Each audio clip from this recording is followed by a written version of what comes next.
What is up, guys? Welcome back. Today's YouTube is going down. We've got pull 8 session. It's a session you haven't seen before. Slight adjustments, for sure, but nothing really too drastically different to what I'm normally used to. However, we have changed the training split to 3 days on, 1 day off. So the training volume across the sessions is a little bit lower. So today, specifically, we do have one less exercise. The volume is somewhat similar. However, having one less exercise does cut down the session duration massively. And it does allow us to be a lot more efficient with the time spent here and efficient with the volume set. So 17 working sets for today's session for myself, 11 sets of direct work for back, 1 set of shrug, 3 sets of bicep, and 2 rear delts. So today's session, on paper, it doesn't look like much, but it's still a decent amount of work. So guys, before we get going, subscribe to the channel, like, comment, do all the fun stuff, and let's get it. Game time. Now, as you can see, new Train by JP drop, Kuba 10, you know the drill. We've got a performance fuel, we've got the berry bursts, we've got mango, I think, here. So I've got double flavors today. Game time. Let's get it.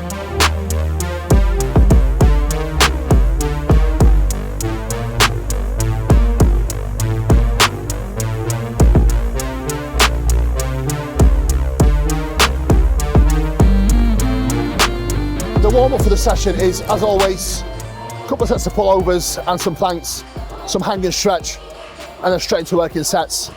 The reason why I do that is generally it gets me nice and warm and ready for the session. It takes me a few minutes, doesn't take away from a session. It's a nice, simple warm-up drill, so to speak, to get me more so prepared for the work ahead, both physically and mentally. So do the small little things to get your head in the game. Makes a massive role. Mental preparation is key. Paying homage to South Yorkshire with the tunes today. You know. If you know, comment below. Absolute bangers. Some people listen to this will be like, what the fuck is this? But me listening to this takes me back to my younger days. The roadman days.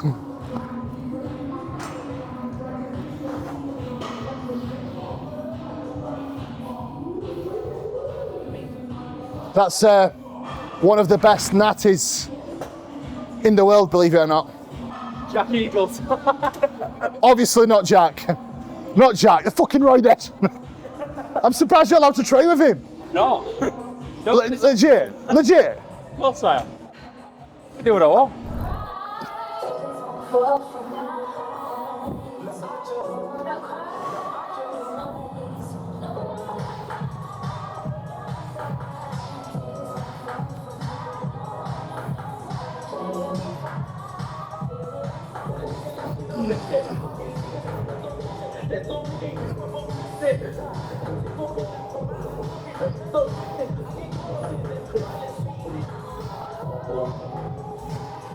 Okay, beautiful.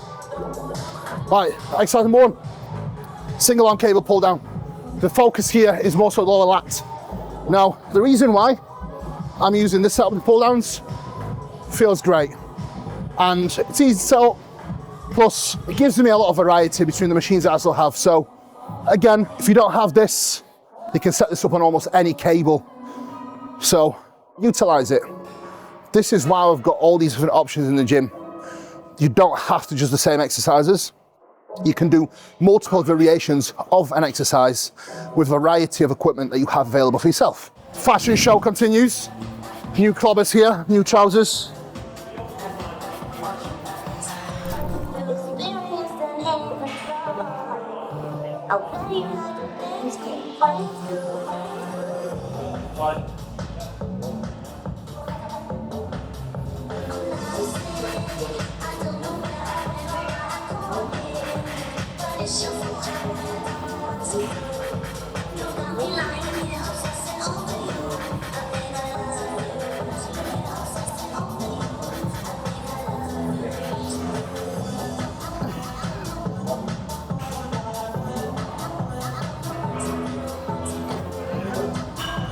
About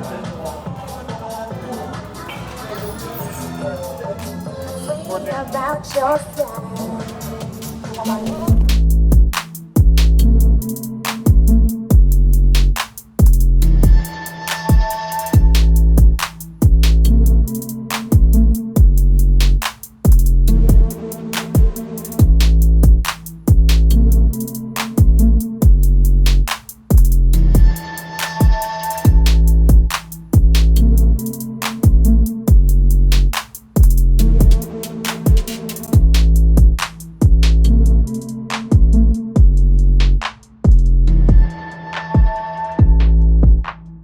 It's always great when you perform above and beyond expectations.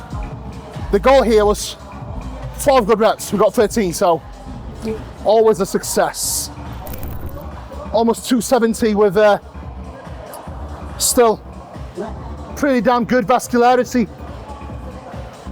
I love a good vascular line.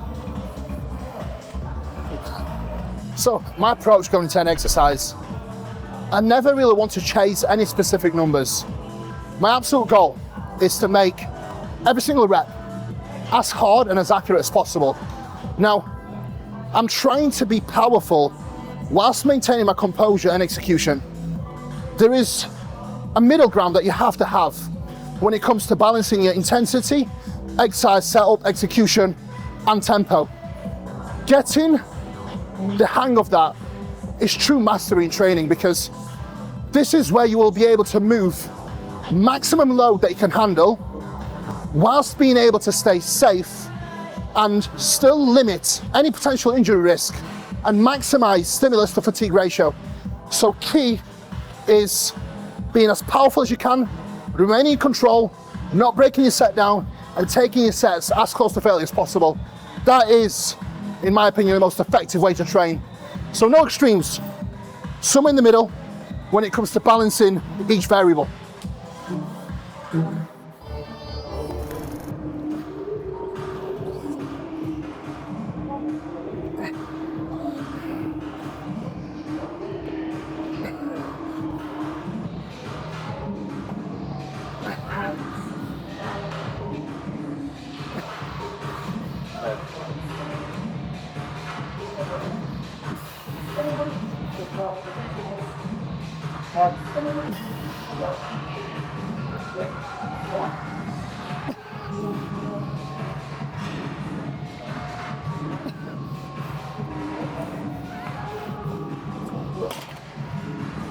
Right guys, 3 working sets on the dual axis Cybex row. There is some specificity in which you can leverage which division of your back you can target more over the other with your grip positioning and your arm path. However, in general, taking neutral grip is always going to give you probably the best bang for your buck, in my opinion. For me, it always feels best, and going to exercise like this, I don't specifically try to target my lat. This is more lat and upper back, because I do aim to drive my elbows all the way through to get my traps and scap fully retracted. So generally, movements where you're trying to isolate the lat, the execution changes a little bit. Your upper arm finishes parallel to the rib cage. Upper back movements, or movements where you try and target upper back more, you take all the way through. Is it something that most people need to worry about? Probably not. However, if your back is a major weakness and you already have a foundation of solid muscle, small things like this will make a massive difference. So learn the difference between training your lats and upper back. It can benefit you massively.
this exercise moving forward, one thing you'll notice, like I mentioned earlier, the difference in arm path.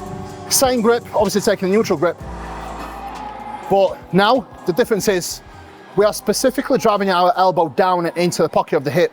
That's the cue that I love for that training, is driving the elbow down and in. And the goal here is to actually pause with the upper arm parallel to the rib cage, not past it.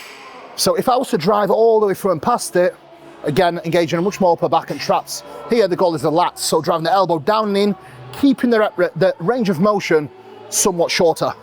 And the next exercise following from that will be more of a upper back movement. So as you can see, exercise sequence, we've got lat, upper back, lat, upper back, splitting the volume somewhat equally between both in today's session. And the reason why I say that is because the next exercise is more like upper lat slash upper back row. So ties things in perfectly as an exercise sequence where each movement actually complements one another.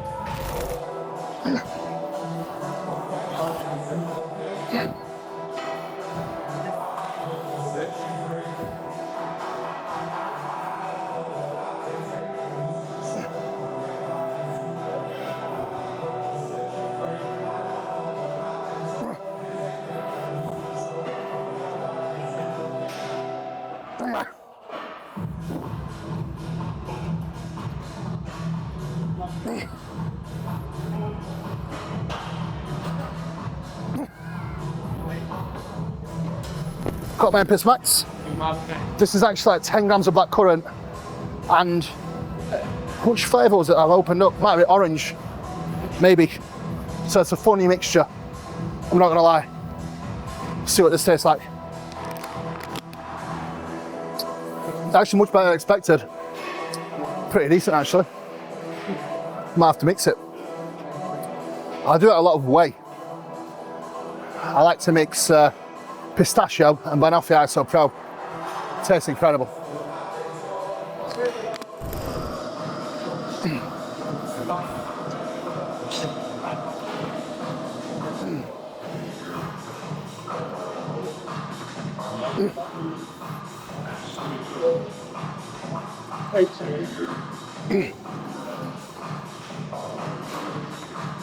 Doing 10% extra in terms of sessions per month. Doing 10% less volume than that volume. That's what I've done. But because frequency is higher, and we've got basically every 4-day frequency, although the volume per session is less, the overall volume per week is actually much higher. But it's funny how it works, because the sessions that's just slightly less demanding, we're able to match their recovery needs. So far it's been quite interesting. I think the way that other people train, in terms of like, if they were doing 10% less volume, they're training at much higher intensity because they have to do less, so they feel like they should be going all out. But because you are not taking yourself past failure, it's a lot more valid. Yeah, 100%. It's having that understanding of taking yourself there but not taking yourself past that point as well. Thus, a lot of people, no respect, but they don't really have the power to really be able to do that much damage. Whereas with us, if we really wanted to, we could fucking send the sets into the moon, and then the volume would have to scale right back to match the recovery, right? So it's funny because the bigger you get, the more you do this, the longer you do this, the more cautious you have to be with what you do in the gym. In past, mate, I would go in and just fucking, the goal was just killing myself every session. I couldn't do that now. I wouldn't grow. I wouldn't be able to make any progress because I'd just be constantly broken. It's a fine balance, right? You look at Jay Cutler, that's on TV now. I mean, Jay's training was so accurate, but he never actually took his sets to failure, nowhere near. But he did quite a lot of volume, but his frequency was also high. He was doing pretty much, 2 days one off, but out of that 2 days one off, he'd train multiple times a day. So the workload was high, but again, intensity wasn't so high. Intensity meaning proximity to failure. Then you look at Dorian on the other hand, right? Dorian was crazy intense, but volume was pretty low. But even with Dorian, right? On paper the volume was low, but it really wasn't. When you take into account his warm-up sets, his actual working sets, and set extensions, it's probably similar volume to what we're doing now.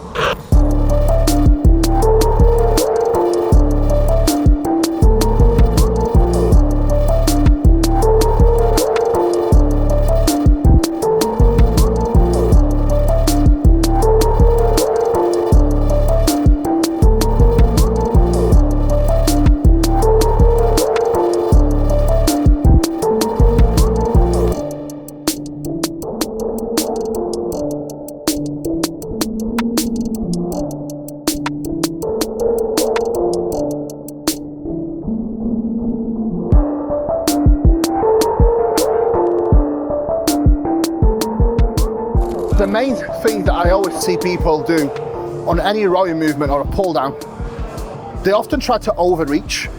So there's only so much range of motion you can get from your scapula, so your shoulders opening up, right? So the cue that I love for any rowing or pull downs, think about reaching forward, but once you reach full range of motion, don't then try to overextend and overreach. Serves no purpose. And you're likely going into more so passive rather than active tension, which simply means you lose the tension on the muscle. You want to train with full range of motion, but you don't want to come out of the range of motion where you are actually keeping the tension on the muscle you're intending to train. So there's a fine balance, right? Always prioritize full range of motion, but try not to venture into ranges of motion that serve no purpose. Right, down. Big boy set.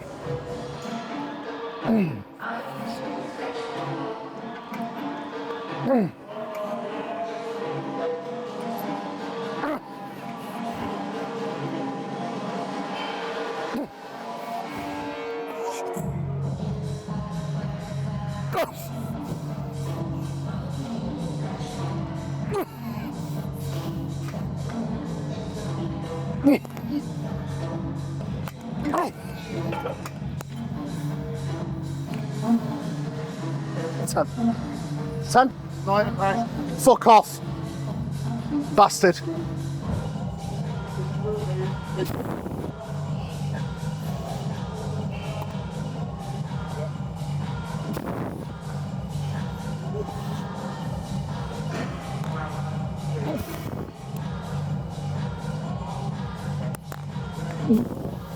Oh. 6.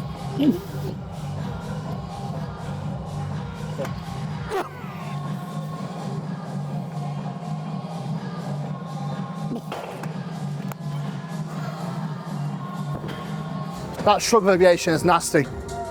Now you can do the same thing on an incline bench using dumbbells. Let's just keep your arms straight, full protraction. You can actually allow for a little bit of thoracic flexion, so let your spine round forward a little bit, and then pull all the way through and back, aiming to get full retraction of the scap. It's just a direct exercise for mid-trap, but the stretcher can actually get your upper back under with that exercise. Training specifically in that range where you do have active retraction and protraction is unbelievable, and you cannot really mimic that in any other exercise. Don't get me wrong, you do train it in a row motion, but not to that degree where you completely isolate that movement, because how much reps you'll be able to get doing this versus just this, it's just not going to be possible for you to handle the same load, the same repetitions through doing this, right, as opposed to this. So definitely give it a shot. It's just one way to get more out of your upper back, especially when you've exhausted this portion. Just makes sense. Exercise number 5, 6 if you count shrug, but I don't count them. Exercise number 5, single arm cable preacher curl. This is my favorite bicep exercise of all time. It's extremely easy to set up, and for me, I get so much out of this exercise. It's very hard for me to actually compare this to anything else, especially working unilaterally. The focus that you get working one arm at a time is just tremendous. So if you do find yourself struggling with bicep development, 1, give unilateral work a shot. 2, try a single arm preacher cable curl variation. It offers a ton of stability, locks the upper arm in, allowing you to train your bicep in full isolation, and it's a safe exercise that you can progress safely over time. So it's a win-win. Like I always say, intra finished by second to last exercise. We don't miss.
zigzag sets. So save a bit of time because we are doing single arm work here. Mark's probably going to be like 2-3 minutes. I'm going to do a set of reverse pec deck. That's exercise number 6 for today. So 2 sets of reverse pec deck and 3 sets of bicep curl to finish. Game time.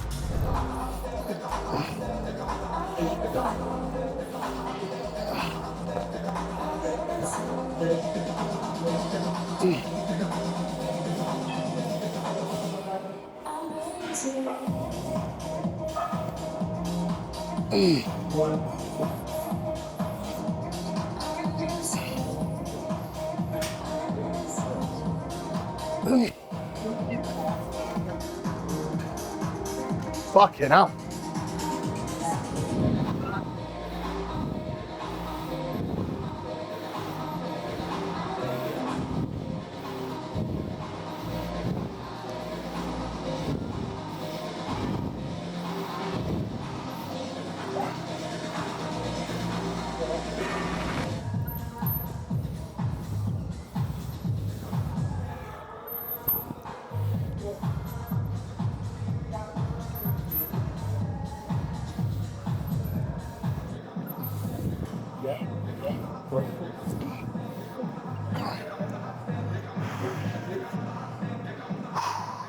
Here is what we have, myo rep sets.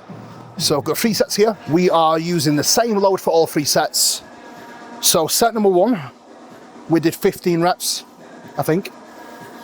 So set number 2, we aim to match the same reps, but obviously we'll need to split the set up. So we'll go to failure or close to failure, leave it there, take a rest, go again to match the reps from the first set. Third set we'll do the same again, so may need to take additional rest to be able to get there. Now the only exercise really I do this on is bicep or tricep, as generally exercises like this are not very demanding and not really all that dangerous. You wouldn't really do my rep sets on a hack squat. That would completely ruin you if you train hard enough and if you're strong enough. Oh,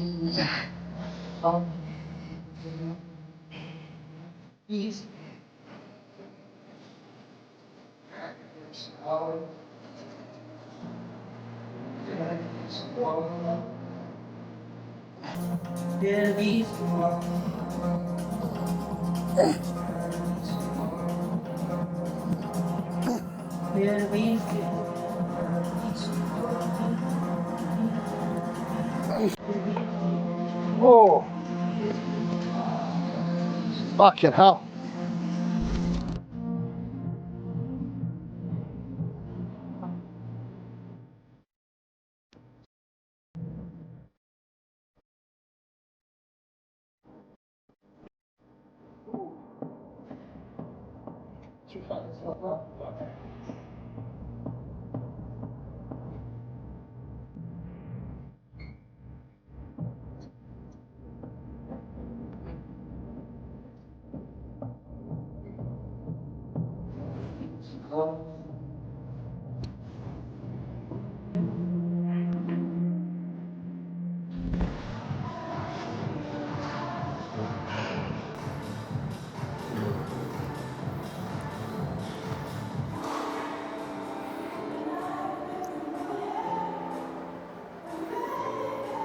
Little hang, food time, and then film time.